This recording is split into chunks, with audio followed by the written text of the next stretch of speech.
Welcome to practice. Today's practice is going to be all about honoring the transitions. Okay, honoring the transition.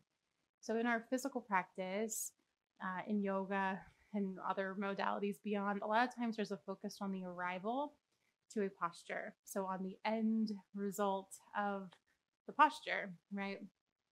A lot of times they see us kind of like flying through to get to warrior two, and there's this like speed that we take in our yoga practice and then many things in our culture in the West. This practice is actually really about slowing all of that down. So really thinking about this practice almost being like a deep breath, and what's required of a deep breath is to actually learn how to drop into the body and to go a little bit slower. Now, this practice aligns really well with Module 2 in Afterglow, which is about the move from maiden to mother and the conversations that happen as you move through that transition and the grief that might be present as you process that transition, no matter how many children that you have. And so, again, what we don't want to focus on is the arrival point. We really want to focus on those spaces in between and letting ourselves linger and be soft and to flow into those spaces in between. So, with that, we're going to start in child's pose. We're going to start in Badaknasana. And as you transition to your child's pose, just make sure you have the things that you need around you. Maybe you have a bolster, maybe you have a block, pillow, all of those things are good to have. We'll see where the practice takes us. Okay.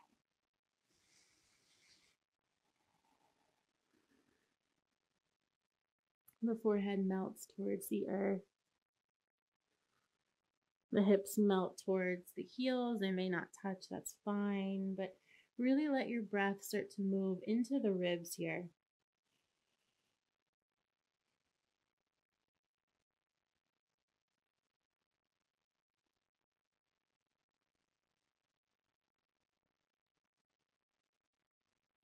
For me, child's pose is a whole practice right now. The nursing, the carrying, this compaction of the ribs that happens postpartum. You can probably feel a whole lot just by allowing yourself to breathe here, but we won't. We'll take a few more moments.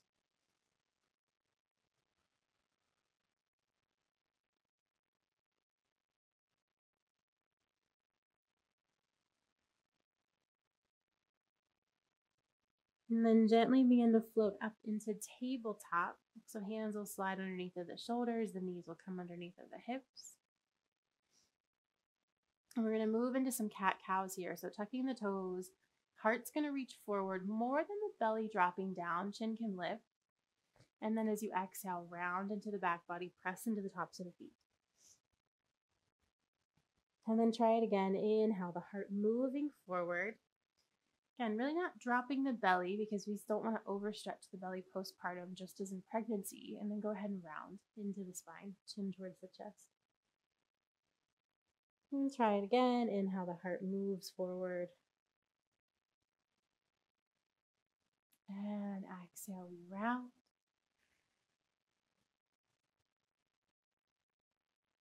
Inhale, finding a neutral spine. Now from here, I want you to start to draw your name in cursive with the hips, with the low belly. Okay, your whole name. First name, middle name, last name in cursive, which I hear is kind of like a dying art, right?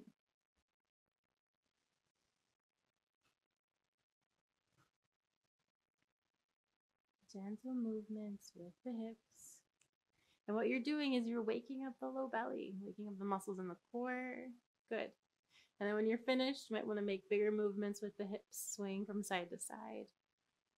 And eventually we'll take this into bigger circles.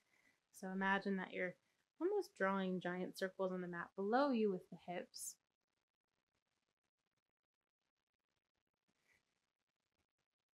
And then moving in the opposite direction. And letting this practice be a deep breath. Letting it be a beautiful reset.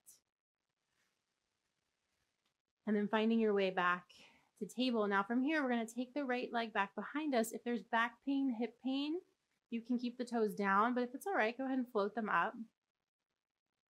Spiral the elbow creases forward, press into your finger pads, take an inhale. As you exhale, bring the knee towards the left wrist without rounding the spine. So you're going slow, slow, slow. Remember, honoring the transition. Inhale, right leg back. You can tap the toes down if you'd like, and then exhale, knee towards the right wrist this time. No rounding of the spine. Inhale, toes can float or they can touch down to the earth. Exhale, knee towards the right tricep. Good. Inhale, take it back. Exhale, inhale, use the full length of your exhale. Step that foot all the way, nice and slowly, to the outside of the right hand. You can grab it if you need to. And then on your inhale, gently rise up, taking your time to move through those spaces of in between into your Anjaneyasana. And if you didn't know, you can hang out here. If you didn't know, Anjaney, who this pose is named after, was a mother to Hanuman, another posture, the monkey god. So soften the shoulders here. And if you'd like, we can take a side body stretch. Take the left wrist into the right hand and side body stretch up and over, nice and gently to the right. Inhaling to find your way back through center, and as you exhale, hands gently touch down onto the earth. If you need blocks underneath the hands, you can certainly grab that. Tuck the back toes, lift the knee. You might choose to stay here or find a gentle twist. Left hand can stay down. Right arm can start to reach its way up to the sky. Go to a place where you can breathe. Keep pulling that right hip back.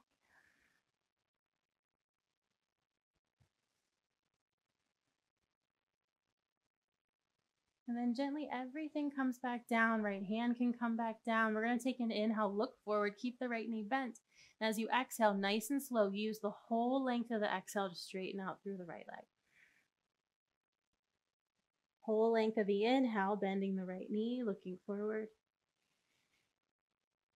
Exhale, whole length of the exhale, straightening the leg. So you're moving into pyramid, an extended pyramid, and a nice low lunge here, opening up the hips, the calves, the back, and really working with the breath.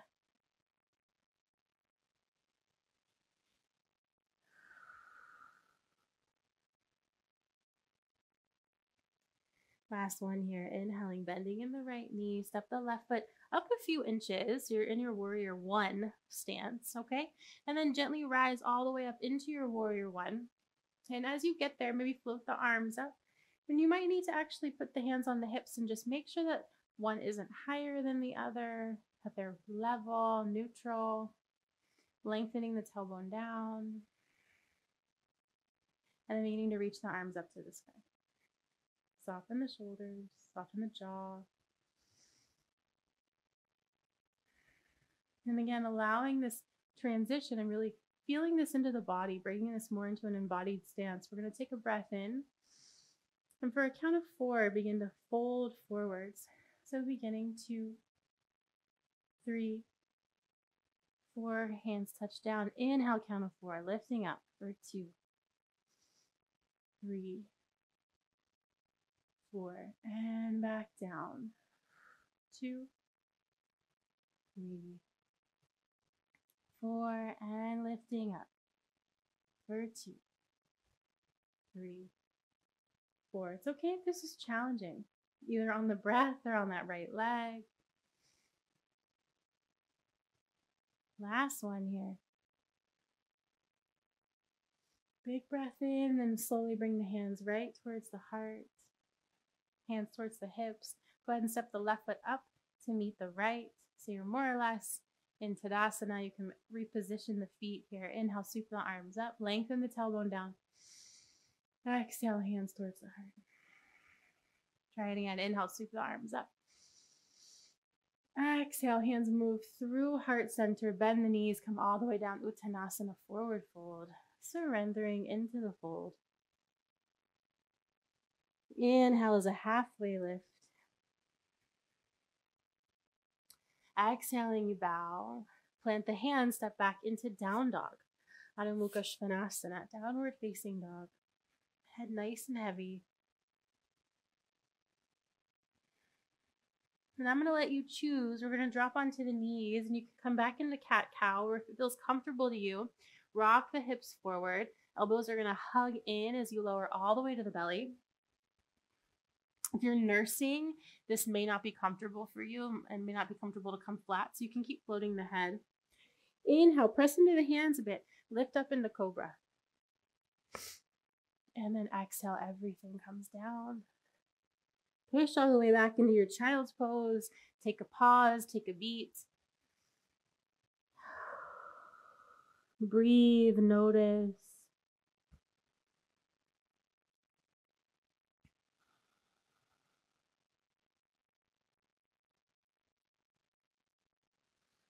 And then as you inhale, ride back into your table, knees underneath of the hips, shoulders under the wrists. We're going to begin to move into the other side. Left leg is going to come all the way back behind you. Toes can stay down or they can float, just so they're in line with the hip there.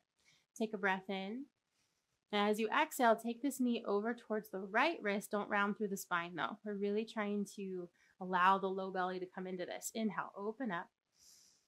Exhale, knee towards the left wrist. Use the entire length of that exhale. Inhale, take it back. Exhale, knee towards the left tricep, a little higher. Inhale, we take it back. And with so much care on your exhale, nice and slow, like you're moving through water, step that left foot all the way up behind or on the side of the left hand. You might have to wiggle it there like I do, that's fine. And gently on the inhale, allow yourself to rise into Anjaneyasana, nice and slow. Honor that transition. There's no need to rush any of this. Soften the shoulders and the jaw. And maybe take the right wrist into the left hand, side body stretch up and over to the left. Breathe. Maybe you feel your heart opening a little bit more. And then gently we come back to center. Hands can come down towards the earth. Tuck the toes, lift the back knee, and maybe staying here, move this into a twist. Right hand can stay down, left arm will reach up, any amount to the sky.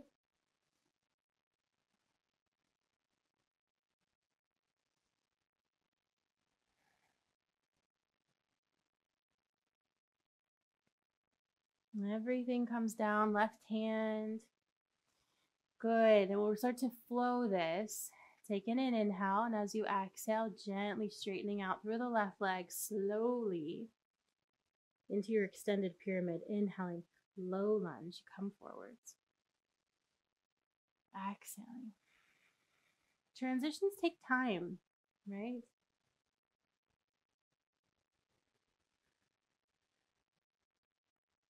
And most of our life is actually spent in the transitions rather than the arrival points. And even when we do arrive in the space of mother, there's still experiencing to be done, right? Because then it becomes about what do I have to say and how do I want to say it?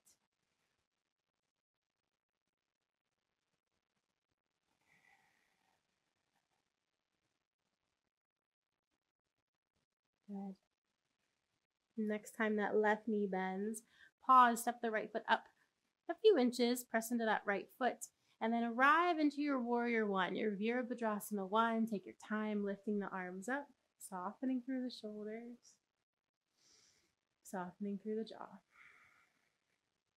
Take your time. You might want to bring the hands back to the hips and notice if the left hip is higher or the right hip is higher. See if you can find that levelness and lengthen the tailbone down.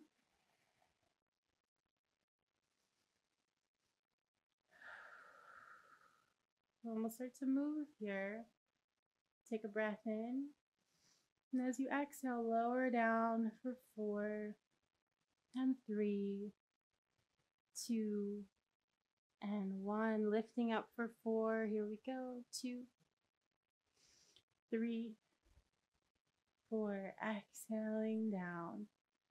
2, 3, 4, and lifting up. 2, 3, 4, and again.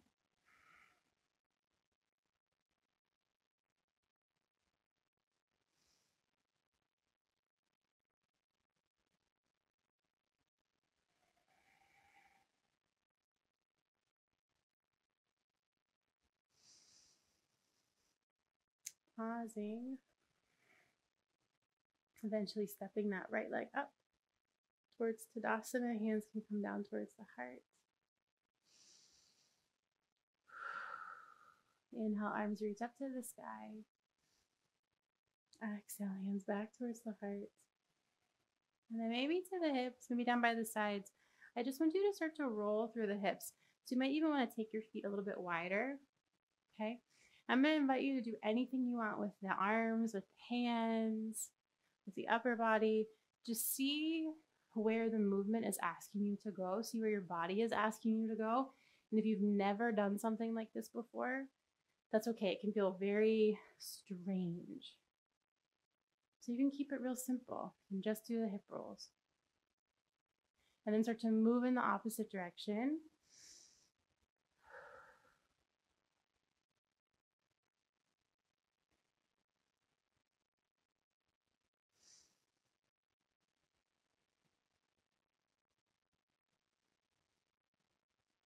Let everything be smooth.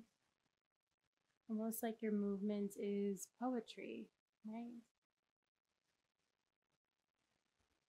And eventually finding this place of stillness, really gently arriving there, palms facing forward, heart open, shoulders soft. Breathing in, breathing out. And let's inhale, float the arms up to the sky.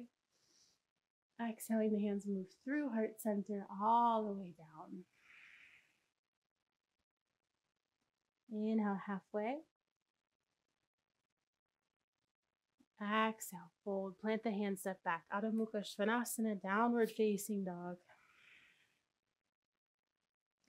Your choice as we inhale, coming into cat-cow, or you might want to lower gently all the way to the belly. Just make sure that you're dropping the knees down.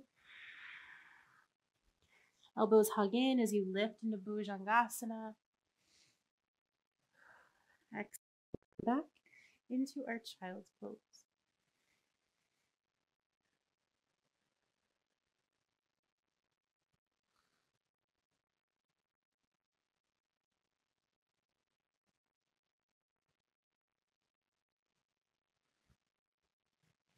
Inhaling to lift up. I'm going to give you the choice. You might want to come to a seated position. You might want to lay down. Either one is fine. But we're going to come into Badaknasana. So if you're lying down, it's Supta Baddha, just meaning that you're on the back. You're supine. And if you're seated, it's Badaknasana. So I'm going to sit up on a prop here. Bring the soles of the feet together. The closer the heels are into the body, I'm actually going to use a prop. Closer the heels are into the body, the more you're going to feel this in the inner thighs. The further away from the body, you're going to feel this in the outer hips. And that becomes a different posture. It becomes Tarasana, which is also fine. So I have a bit of a hip injury. I'm using a block underneath of my left hip. I highly invite you to do that. It's okay if you're a little, what's the word? Lopsided. That's fine too. I'm actually going to use blocks under both of my knees. You can also use pillows or blankets, but if you're seated, go ahead and inhale, lift up tall. And then exhale, begin to bow forwards. Nice and gently. And again, remember, we're focusing on the gentle arriving rather than the forcing. And this is honoring our bodies. It's honoring our experience. If you're on the back, you can let the hands fall down by the sides. They could be resting somewhere on the body.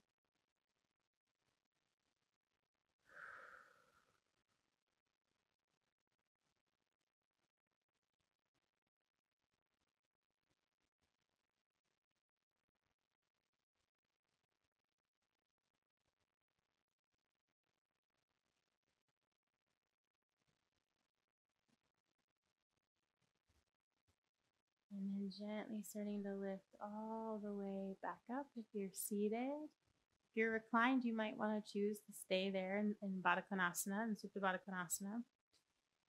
And again, I'm going to give you the option to start to lay down into Shavasana, or if you'd like to take a seated meditation, you can do that too. Okay. So if you're in seated meditation, a comfortable seat on a prop, if you're reclined, you might choose to cover yourself with a blanket. That would be beautiful too.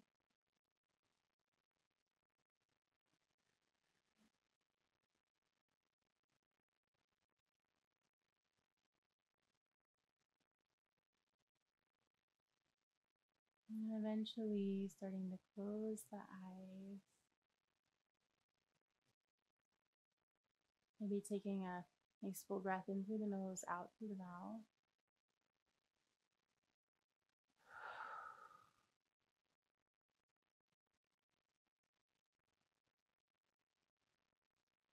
And allowing yourself to be right here. Nowhere to be, nothing to do. Not in these moments. This is enough.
If you'd like to stay, I invite you to stay in your Shavasana or your meditation and just hit stop and continue.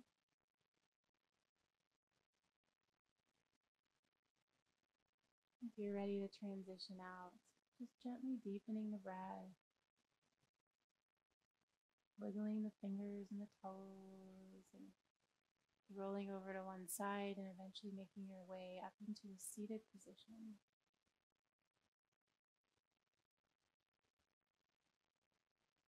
And we're going to bring our hands into, it's a Padma Mudra. Padma means lotus. So you're going to bring the pinkies together, the heels of the hands, and the thumbs together. The fingers are going to stay separated. And draw that right to the heart.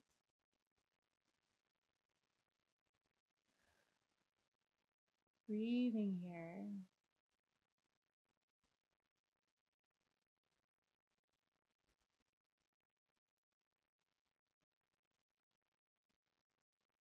You might have heard that Thich Nhat Hanh phrase of no mud, no lotus, right?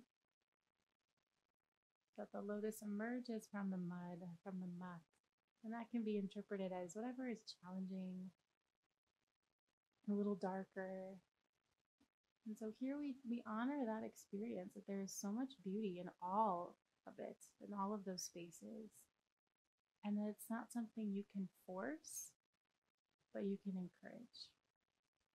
Let's take another deep breath in here. Exhale as you fold the hands together. Bring the thumbs up to the forehead, towards the third eye. And together we bow, Jai Ma. Jai Ma.